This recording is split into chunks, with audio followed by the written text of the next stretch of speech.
Welcome to Inside the Introvert. This podcast will have an introduction, Inside the Introvert section, Introvert Dear section, and then jokes and quotes. All the times are listed down below, so feel free to listen to whatever you want to listen to. Yay, I'm in audio only. I did mention kind of what's going on in my previous, the Silver Sea Review podcast. So check out episode 46, the introduction to that. I'll kind of sum it up. It's raining, I'm carrying an umbrella, and if I take pictures, my camera is not functioning very well. Like it's functioning fine. I'm not, it's the user. I keep hitting buttons on it and it's flipping into manual focus, and it's freezing cold. It's between like 37, 40, maybe lower, but not like below freezing because it's raining. And but I could definitely never record my podcast today if I was doing video. So I am very glad that I am in audio only. Wanted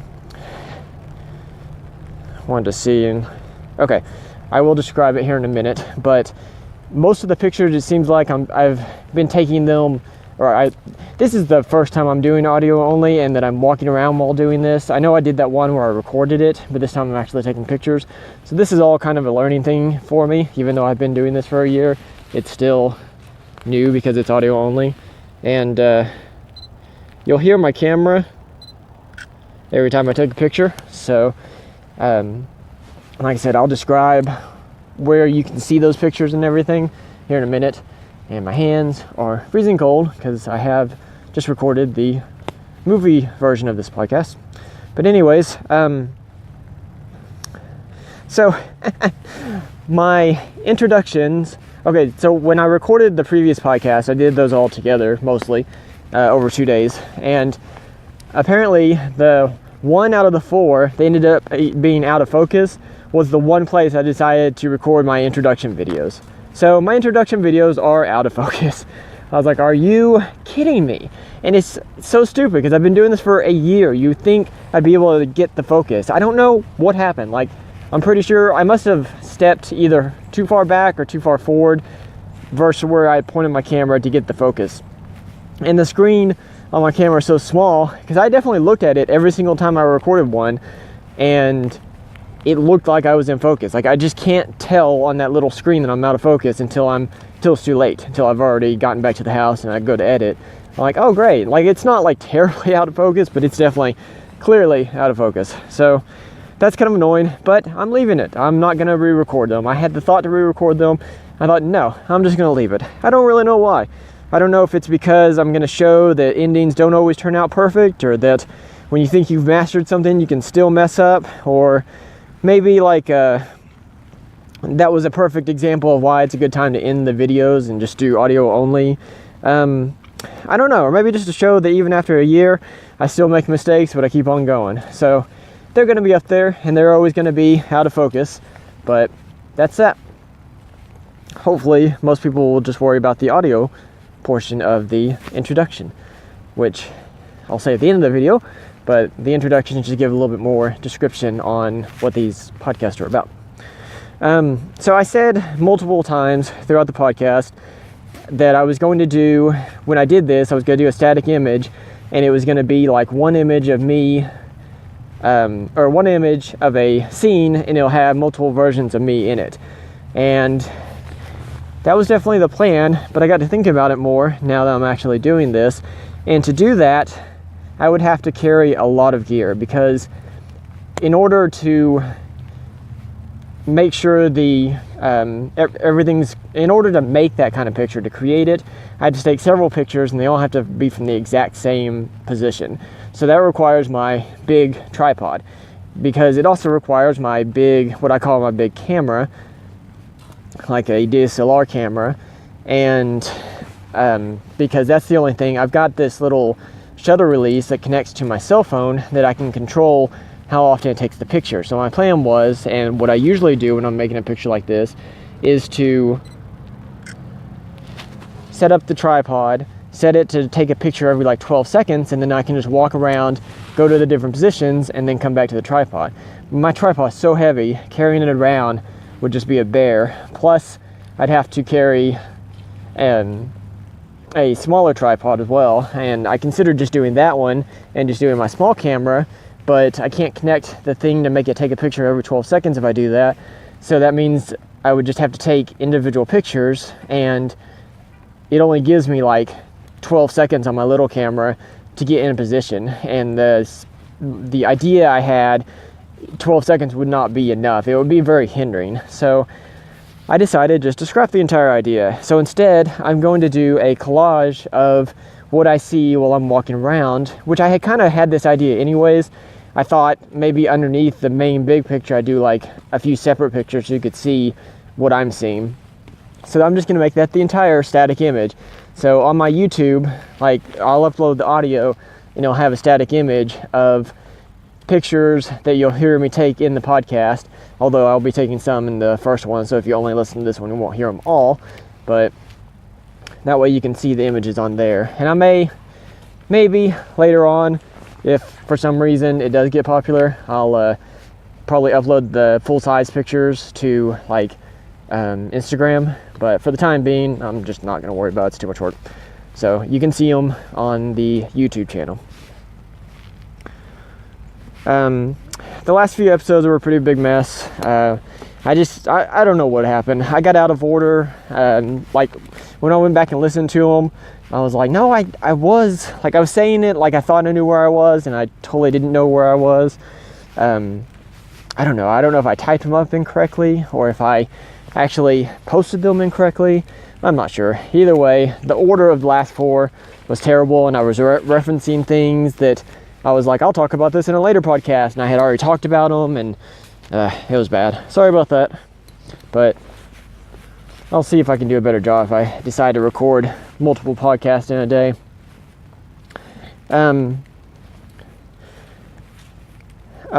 I think I said in one of my podcasts that I was going to go back and cut all of the Inside the Introvert episodes, or cut all the Inside the Introvert sections out of the previous episodes and put them on SoundCloud and YouTube. I am not. I'm going to go back and do the previous 7, so you kind of get an idea. I'll like cut out the introvert and the jokes and quotes and stuff, just so you can have an idea of what this is like. But if you really want to see all the previous episodes, you can just go to the Silver Sea Review YouTube and watch the video or listen to the audio on there. But I'm not going to go back and, again, unless it gets popular or something, I'm not going to do every single episode. I'm just going to do like the last 7 to give an idea. At the first of the year, which I highly doubt anyone caught this, but I'm just going to throw it out there. I did say wife at the first of the year, and then now I'm saying girlfriend. I got divorced after about 8 years of marriage, or a little over 8 years of marriage, and then I found my soulmate shortly after. So it's definitely been a crazy year. Something I never imagined would happen. I didn't really believe in soulmates. I just assumed that wasn't a thing. Like, I assumed, I knew marriages could definitely be good. There were lots of good marriages out there, and but I never really felt like there were soulmates out there, or if there was, I didn't feel like you'd ever be able to meet them. I thought people like got along very well, but to actually find someone that is legitimately your other half, and it's just kind of creepy how well they match with you and how well their mindset matches with you and everything, it just blows my mind. And but no, it happened to me, and it happened shortly after I got divorced. And it sounds weird because it makes it sound like I got divorced for like the wrong reason, but I literally did not even start looking for someone new until a few months after getting divorced, and then I met her online, of all places. So it's very strange, but it did happen. And if someone had come to me, which you hear this all the time, but if someone had come to me the first of the year and told me where I was going to be right now, and the first of 2018, I'm sorry, I forget we're in a new year, and then come and told me where I was going to be right now, I would not believe them, obviously. I would think they were crazy. I'd be like, that sounds amazing and like a dream come true, but that's not ever going to happen to me. And so you just never know. Things can change so quickly, and I've said this a million times in my podcast, but things can change just tomorrow, and it'll be like a brand new world. It's insane how things can change that we can't even imagine. And but I mean, this stuff doesn't happen I wasn't like sitting at home waiting for something good to happen. I mean, I took action and made all this stuff happen and tried my hardest to make it work out. And it just happened to work out. I mean, that's one thing I know I'm extremely fortunate in life. And that's one thing that does happen to me quite a bit in my life is things work out. Like, it's weird. Like, a lot of things that are not within my control seem to work out very well for me. I'm gonna take a picture of the squirrel. He's running so fast. Why? Maybe he'll look at me around this tree.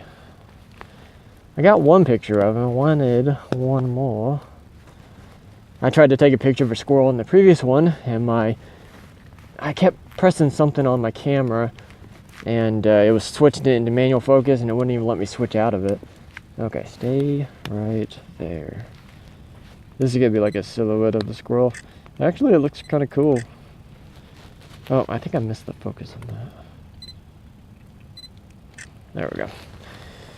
Okay, so yeah, it's definitely been a very eventful and interesting year, but it's been very good.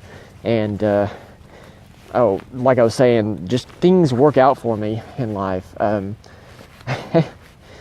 don't know, I think I've said this in the past, but I kind of have this running theory that people treat me nicer than they treat other people. It's very odd. I mean, don't get me wrong, I love it, but at the same time, it's like strange. Like, I'll see how people treat me, and then I'll see how they treat like everyone else. Like, why do people treat me like that? Like, I'm not like an overly nice person. I don't know. Maybe they can. I feel like I am a good person, so maybe they can sense I'm a good person. I don't know. I'm going on forever. So we're gonna go into my introverted stories. So every year I have Christmas cards that I hand out to everyone. I give every single person in my department a Christmas card. So it's about 35 people, or probably 30 people. And then I've got 20 or so outside my department that I give cards to.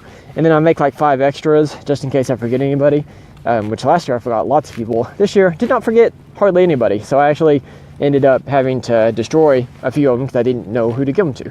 And I even gave them to like my landlord and like, who else? Friend's mom, like random people that I normally would not give a card to. I was like, I've got these extras and I can't figure out who to give them to. But in my cards, I always do a picture that I've taken that year. Previously, I just did a picture, but to make sure I'm not duplicating the pictures to people, I decided to do them just the ones I've taken that year. And which everyone loves my pictures because I try to pick really cool ones like flowers and stuff. Being a freelance photographer has its perks. And then I always put like a joke in there, and I try to put a motivational saying that goes along with the picture. So like if it's a flower, I'll put like, hey, make sure you take time to stop and smell the flowers in the new year, or always keep your bright attitude, something stupid and silly like that. I just feel like I hate things that are insincere, and I feel like that's the best way. I mean, even though I'm not directly commenting to that person, because it doesn't matter who I give the cards to, like they're all kind of randomized. Like people, I don't ever pick a specific joke or a specific picture for a certain person, unless it's like a snake, then I'll make sure that they're not like afraid of snakes. But anyways, so handing them out though is always kind of really dives into my introverted nature, because I don't like interactions. I'm not good at accepting praise or thanks or anything like that. And like I want to do it, and I enjoy doing it, and I enjoy a moderate amount of praise, and I like people saying they like my pictures or that made their day or something like that. That's why I do it. But it's still hard for me. Like I feel so drained at the end of like the week of handing this out. Wow, this tree looks really cool. See, I walked by this earlier. I did not take a picture of it. It looks so cool. Hang on. This is neat. I may take several pictures of this tree.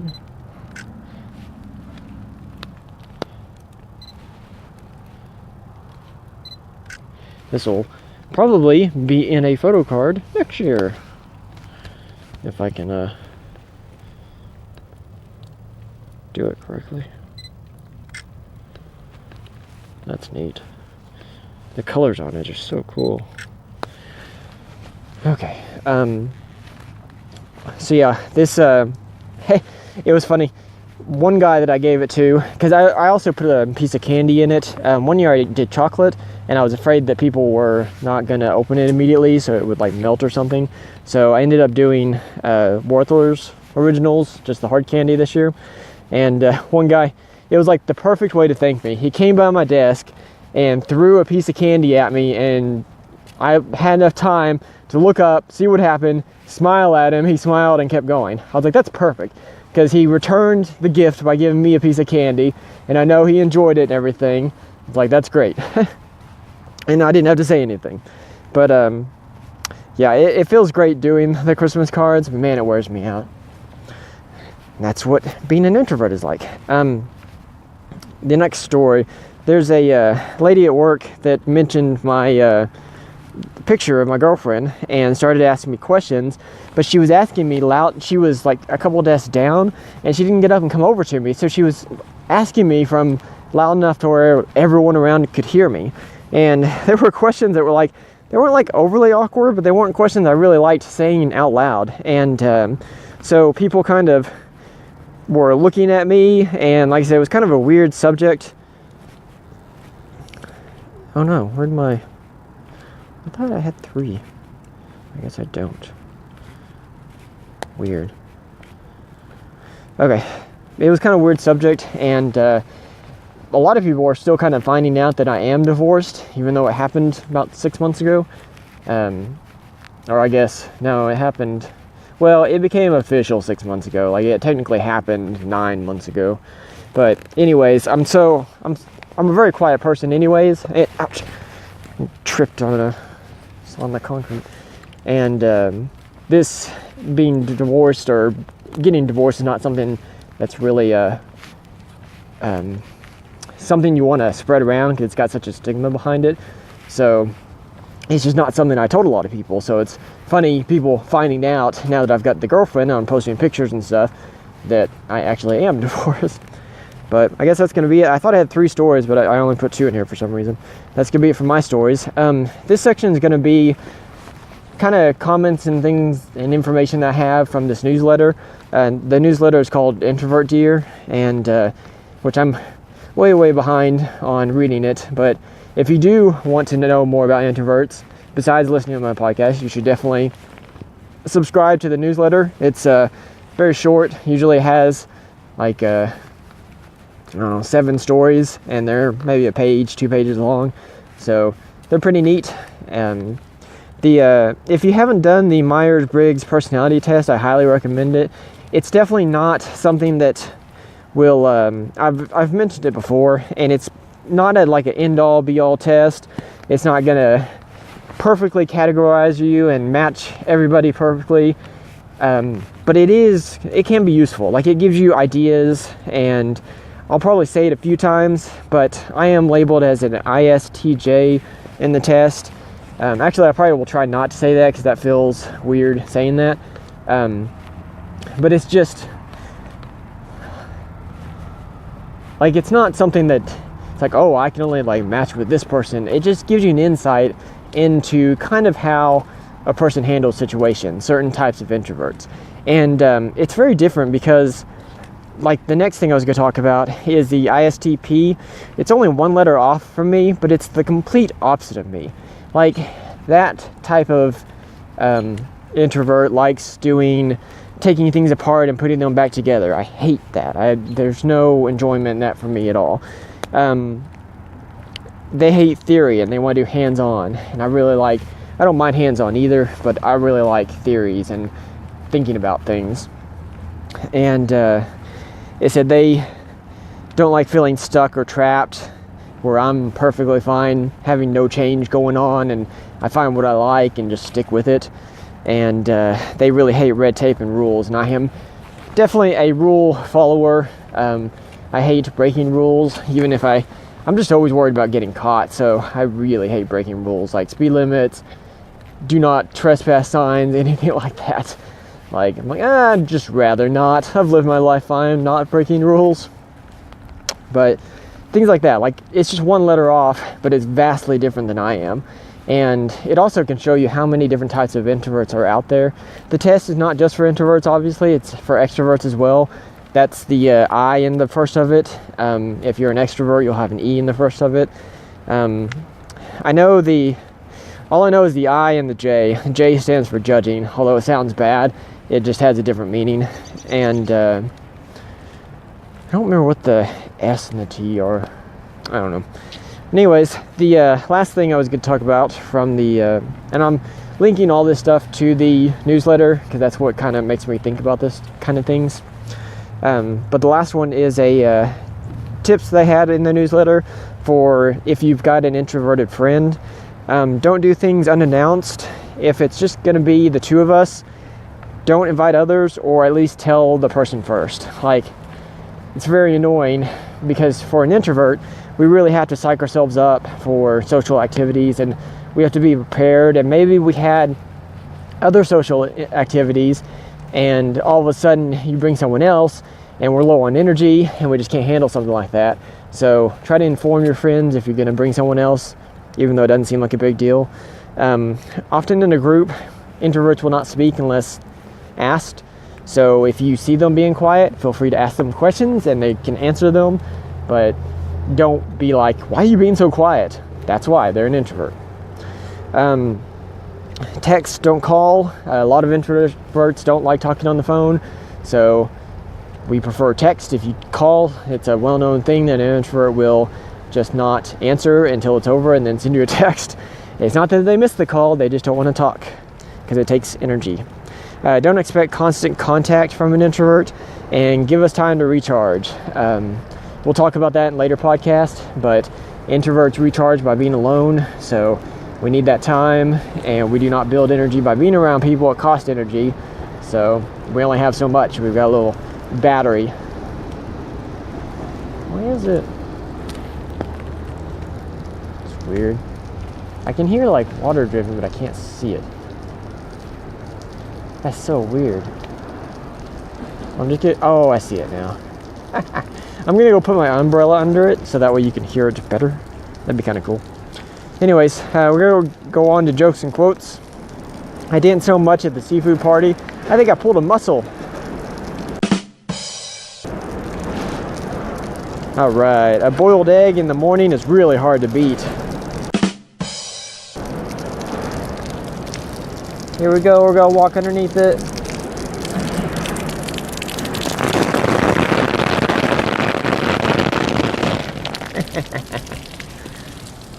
That was fun. Things you can do while walking around when you're not filming. Quotes, it is not necessary to react to everything you notice. I don't really have a lot to add to this one. That's just straight up, like, you don't have to react to every single thing. It's way easier for an introvert to follow this because we only have so much energy, so we are very good at choosing what we react to and what we give our energy to, but it's just not necessary, and a lot of times better for you if you don't have a reaction. And what a lot of people don't understand, I hope this bridge isn't too loud, what a lot of people don't understand is you don't have to have an opinion about everything. You can say, I don't know, I don't care. It's just not necessary to constantly have an opinion on every single subject and have to voice it. The other quote, not everything can be changed, but nothing will change if we don't face it. And that's pretty much it. Like, you definitely have to know and be able to accept the things you can't change. At the same time, if you just are like, well, nothing can be changed, I'm not gonna do anything at all, you're right, nothing will change. You have to actually go out there and fight and work hard, and some things are able to change and other things aren't. But you can definitely find happiness. That's one thing I'm for sure that everyone can find out there if you work hard enough, is find happiness. So that is something that can be changed. But that's gonna be it for this video, or I'm gonna have to change that. It's gonna be it for this podcast. There's an introduction video like I previously mentioned, so feel free to check that out. YouTube will have the audio uploaded with a static image, or you can also listen to it on SoundCloud. I've got Instagram and Twitter, and that's it. So take care of yourself, and you are not alone out there.